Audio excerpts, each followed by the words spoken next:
সম্মেলনকে ঘিরে এতদিন ছিল টানটান উত্তেজনা। জেলা ও মহানগর আওয়ামী লীগের শীর্ষ নেতৃত্বে কারা আসছেন? পুরনোদের দায়িত্ব নবায়ন হচ্ছে না নেতৃত্বে আসছে পরিবর্তন, এমন আলোচনাই ছিল সর্বত্র। শেষ পর্যন্ত গতকাল বৃহস্পতিবার ত্রিবার্ষিক সম্মেলনে ঘোষিত হয়েছে আগামী দিনের সিলেট আওয়ামী লীগের কাণ্ডারিদের নাম। স্থানীয় নেতাকর্মীদের অনেক হিসেব নিকেশ ভুল প্রমাণ করে নেতৃত্ব ঘোষণায় চমক দেখিয়েছে কেন্দ্রীয় আওয়ামী লীগ। বিশেষ করে সিলেট মহানগর আওয়ামী লীগের সভাপতি ও সাধারণ সম্পাদক পদে এসেছে বড় চমক। গতকাল বৃহস্পতিবার বিকেলে সিলেট সরকারি আলিয়া মাদ্রাসা মাঠে সম্মেলনে জেলা ও মহানগর আওয়ামী লীগের সভাপতি ও সাধারণ সম্পাদকের নাম ঘোষণা করেন দলের কেন্দ্রীয় সাধারণ সম্পাদক ওবায়দুল কাদের। দুই কমিটির 4 পদে পদপ্রত্যাশী ছিলেন 32 জন। তাদের সাথে আলোচনা করে সমঝোতার ভিত্তিতে জেলা ও মহানগর আওয়ামী লীগের সভাপতি ও সাধারণ সম্পাদকের নাম ঘোষণা করেন তিনি। জেলা সভাপতি হয়েছেন অ্যাডভোকেট লুৎফুর রহমান আর সাধারণ সম্পাদক হয়েছেন অ্যাডভোকেট নাসির উদ্দিন খান। অন্যদিকে মহানগরের সভাপতি ও সাধারণ সম্পাদক হয়েছেন যথাক্রমে মুক্তিযোদ্ধা মাসুক উদ্দিন আহমদ ও অধ্যাপক জাকির হোসেন। জেলা কমিটিতে চমক দেখিয়েছেন লুৎফুর রহমান। গত কয়েক বছর থেকে বয়সের ভারে নুজো লুৎফুর রহমান নিজেই আওয়ামী লীগের শীর্ষ দায়িত্বে না থাকার কথা জানিয়ে আসছিলেন। বয়সের কারণে তিনি রাজনীতি থেকে অবসরে যাওয়ার ইচ্ছাও পোষণ করছিলেন। দলীয় কার্যক্রমেও তার অনুপস্থিতি ছিল লক্ষণীয়। ফলে জেলা আওয়ামী লীগের সভাপতি পদে সবচেয়ে বেশি আলোচিত হচ্ছিল বর্তমান সাধারণ সম্পাদক শফিকুর রহমান চৌধুরীর নাম। কিন্তু শেষ পর্যন্ত লুৎফুর রহমানে আস্থা রাখেন কেন্দ্রীয় আওয়ামী লীগ।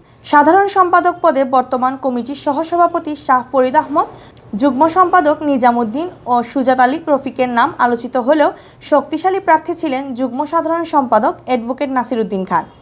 শেষ পর্যন্ত প্রত্যাশা অনুযায়ী নাসির উদ্দিন খানই আসীন হয়েছেন এ পদে। সবচেয়ে বড় চমক দেখিয়েছেন মহানগর আওয়ামী লীগের সদ্য ঘোষিত সভাপতি ও সাধারণ সম্পাদক। মহানগরের সভাপতি হওয়া বীর মুক্তিযোদ্ধা মাসুক উদ্দিন আহমদ ছিলেন জেলা আওয়ামী লীগের সভাপতি পদপ্রত্যাশী। জেলা আওয়ামী লীগের সহসভাপতিও ছিলেন তিনি। তবে পদ পাওয়ার দৌড়ঝাঁপে তিনি ছিলেন সবার পিছনে।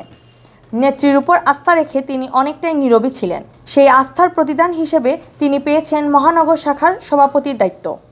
সদ্য বিলুপ্ত কমিটির সভাপতি বদরুদ্দিন আহমেদের জায়গায় তার স্থলাভিষিষ্ট হওয়াটা বড় চমক হিসেবেই দেখছেন নেতাকর্মীরা। অধ্যাপক জাকির হোসেন মহানগর শাখার সাধারণ সম্পাদকের পদ প্রত্যাশী হলেও তদবিরের দৌড়ে তিনি ছিলেন অনেক পিছিয়ে। এই পদ পেতে সদ্য বিলুপ্ত কমিটির সাধারণ সম্পাদক আসাদুদ্দিন আহমদ, যুগ্ম সম্পাদক বিজিত চৌধুরী, সাংগঠনিক সম্পাদক শফিউল আলম নাদেল, শিক্ষা বিষয়ক সম্পাদক আজাদুর রহমান আজাদ সহ অত্যন্ত 10 জন নেতা লবিংয়ে ছিলেন। শেষ পর্যন্ত ক্লিন ইমেজের আসাদের জায়গায় স্থলাভিষিক্ত করা হয়েছে আরেক ক্লিন ইমেজধারী জাকিরকে। সিলেট জেলা আওয়ামী লীগের সভাপতি অ্যাডভোকেট লুৎফুর রহমানের সভাপতিত্বে এবং সাধারণ সম্পাদক শফিকুর রহমান চৌধুরী ও মহানগরের সাধারণ সম্পাদক আসাদুদ্দিন আহমেদের পরিচালনায় সম্মেলনে প্রধান অতিথির বক্তব্য রাখেন দলের কেন্দ্রীয় সাধারণ সম্পাদক ওবায়দুল কাদের। স্বাগত বক্তব্য রাখেন মহানগর আওয়ামী লীগের সভাপতি বদরুদ্দিন আহমদ কামরান।